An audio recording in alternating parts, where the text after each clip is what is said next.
Hello. Today we're going to be talking about cyanobacteria and its eradication. As you can see, the tank is looking good right now. But just a few weeks ago I had a major outbreak of cyano. It was absolutely a cyanopocalypse, you could say. So I would ask you to let me know in the comments if you've ever dealt with a major cyano outbreak, or for that matter dinoflagellates, green hair algae, and what you did to eradicate it, or if you were able to eradicate it. So without further ado, let's get into it. I'm about to start the manual removal process a little bit so that you guys can see what exactly I'm doing and how I'm doing it. Now, you may remember last night I talked about the fact that we don't want the really big strands of this to end up in the filter. We're trying just to get these mats disrupted. And in so doing, eventually, they're going to have to refix carbon and everything else in order to come back. Not to mention that by doing this way, the really big chunks will likely end up just in the water column where I can take them out with this and not in my filter sock. Because God knows there's going to be plenty of debris going into that filter sock when I stir all this up as it is. As you see, I'm stirring this up, and it's got a lot of stuff in it that I wish it didn't. But this is how it goes sometimes, especially if you're not able to get maintenance done right away, like what happened this last week. I pretty much opened the door to that. But there were other signs that cyano was coming as well. I mean, it's going to happen occasionally. Now, I know I've had cyano myself with high nutrients and with low nutrients. I do find it really likes low nutrients quite a bit, though, especially if there is other stuff for it to feed off of, like ammonia, even stuff that's in the sand bed and on the rocks. And one thing it definitely does not like is flow, at least not normally. But I have a little theory about this because it is possible to have it grow in high flow areas. But the reason that it's possible is, I think what happens is that since it's so grippy, once it finds a low flow place, if it can anchor onto in that low flow place, it can grow even to hold on in high flow places, because it's not so much holding on to that spot as much as it's being held down and held back by the algae that has grown in lower flow areas, or the cyanobacteria that has grown in lower flow areas. And I believe that's why it can happen in high flow areas. But I've definitely had that happen to me, so there is that situation. Now, of course, there isn't as much cyanobacteria on the rocks as there was last night, so it's a little harder to see, but as I stir this up more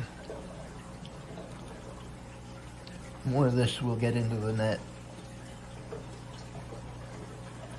which is what we want right now. We want any and all cyano gone. And by the way, just so you guys know, I'm sure most of you know this, but if you're really new to reefing, then know that cyano can actually come in a number of different colors. And yes, they call this blue-green algae. Heck, the name cyano, or the color cyano, is a blue color. But the ones that really are blue-green are more likely to be in fresh water. But there are definitely green, there is definitely green cyano. There's even black cyano. And I have a little bit of that growing in spots in here too, right now. But I've also had nuclear green cyano before.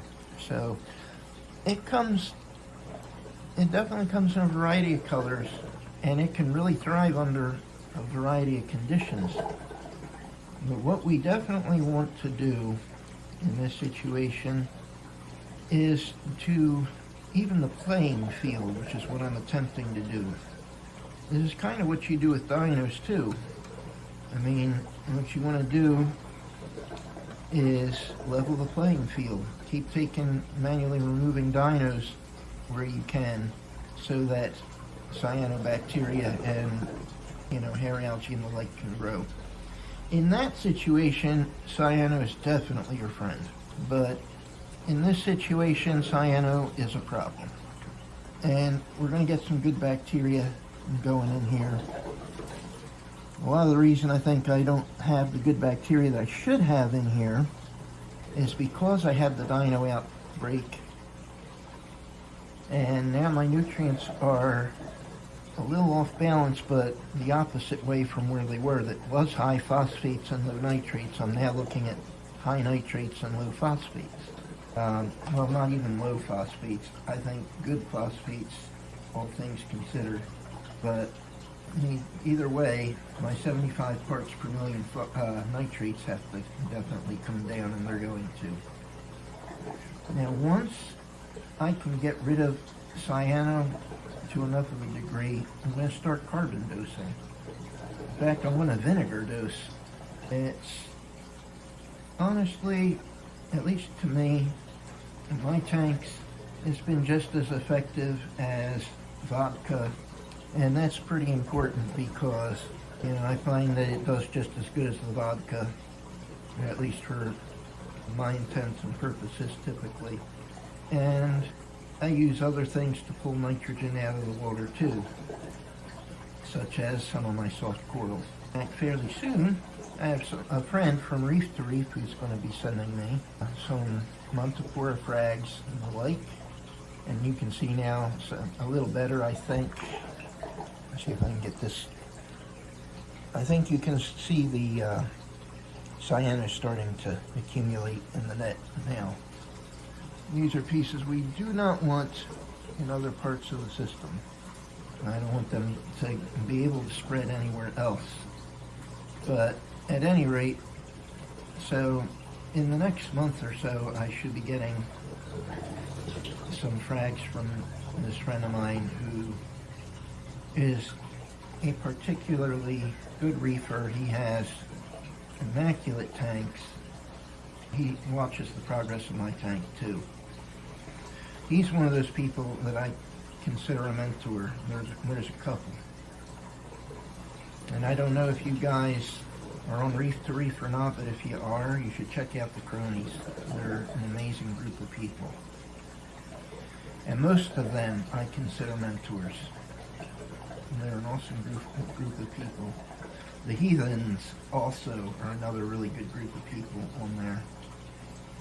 And the member I'm getting this from, these frags from, he is both.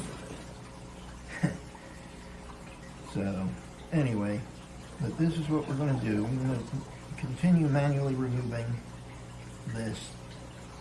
And I'm also going to keep stirring the sand bed even after I've gotten that out, because I want all this to go into my 200 micron filter. But I don't want to harm any potential worms and other microfauna that might be in here. So, I mean, there's a place for what I've been known to do occasionally, which is where I'll take a plastic bottle, like a peanut butter bottle or container, jar, that's what I wanted to say. Yeah, I knew it would come out eventually. But, taking a peanut butter jar out and really cleaning the sand good when it hasn't been cleaned before, I will take it, shake it up real good in there, because it helps polish itself. But there's also downsides to it, and I believe that was one of the contributors of my cyano. But then again, as high as my nutrients are, that's not to say that it really was the cause. But I ended up going a week without doing this kind of maintenance, so it was easy for that to get established. And once it gets that kind of a foothold, it's going to take some real effort to get rid of. But this is how it looks now. at least in the areas that I have done so far. And tomorrow, we'll see how well this progresses. I mean, it's going to come back again, and it's going to do that for a while. And to be honest, it could be just a matter of weeks. And I think it just might be only a matter of weeks. It could be a matter of months. That's happened before. But you know, the reason that I call this Perseverance Reef is because it takes perseverance to get a good reef going. And it takes persevering when things get really difficult. So that is what I'm going to do with this system, what I have been doing with it for a long, long time now. And it's only going to get better the more effort that I put into it. So I will pick this up tomorrow and we'll see where we end up. Today's day 3, and as you can see, there is an improvement. It did come back, of course, and there is not as much surface area that's covered. And the Microbacter 7 likely helped that, but I'm going to continue manual removal, and I'll continue the Microbacter 7, and we'll see how things look tomorrow. Okay, so here is what day 4 is looking like. And as you can see, there's definitely an improvement even from last night. And that should continue as more of that bacteria starts to colonize, and as I get more of the nutrients and uneaten particles and waste out of the sand bed and off the rocks. So far so good. And we will see how things look tomorrow. Okay, today is day 5, and as you can see, the cyano is pretty much gone from this area. And I'm going to show you what I'm doing a little differently, because it occurred to me that as I was working on stirring the sand bed, all I was doing was spreading the dust around, more or less the detritus, the waste.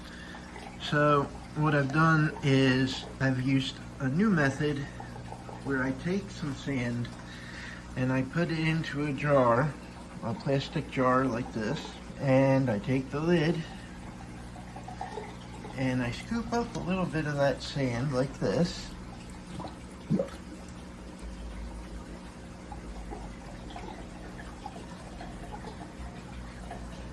One second, get a little bit more than that.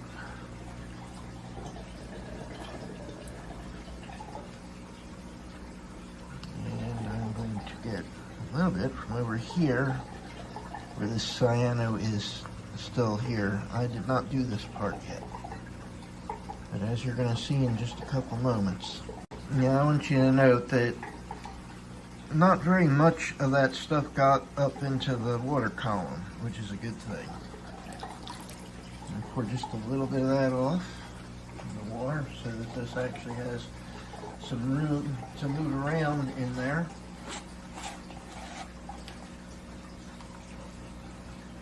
Show you about how much I've got in here.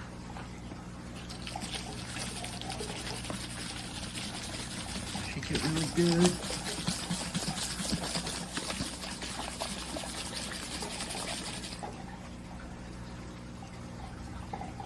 Now look at that. That is what Cyanobacteria is feeding on. So you can imagine it'll be a good thing when this goes away. I will continue doing that throughout the sand bed, all the way around. And as you can see, I'm piling it right about here so that I know what's done and what isn't. It'll make things a lot easier in the long run. Now, of course, I'm going to have to blow the cyano that's on the rocks and all the dirt and stuff off of the rocks.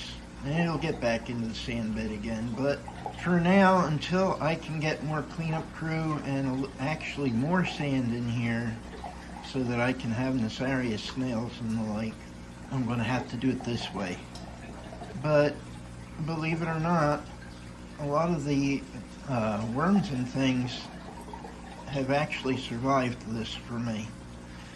But then again, I didn't have lots and lots of worms in here in the first place. That said, more flow is going to be coming too, which is going to help a lot with keeping that stuff out of the sand bed May blow the sand bed around a little bit, but I'm going to add crushed coral eventually to the parts where the flow is really bad.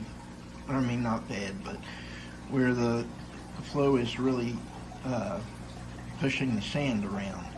And at that point, the crushed coral should stay still.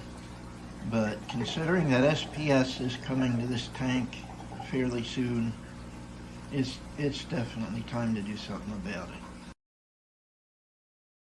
Now today is day 6, and I want you to see the vast improvement that has occurred. I mean, you can still see some cyano back there. I haven't totally cleaned the back of the tank yet, and there's a little bit of cyano if you look on the rocks and on this, like right underneath them, jutting out just a little bit in the center here and to the right hand of the screen. You can see some, but a lot of that is sand that I had a hard time getting out, but that's going to change because that's the next phase, is getting the back taken care of and getting cleaning the sand in these areas where you see the cyano. So that's going to be taken care of soon. But I want you to see the tank as a whole now, and as you can see, it is much better.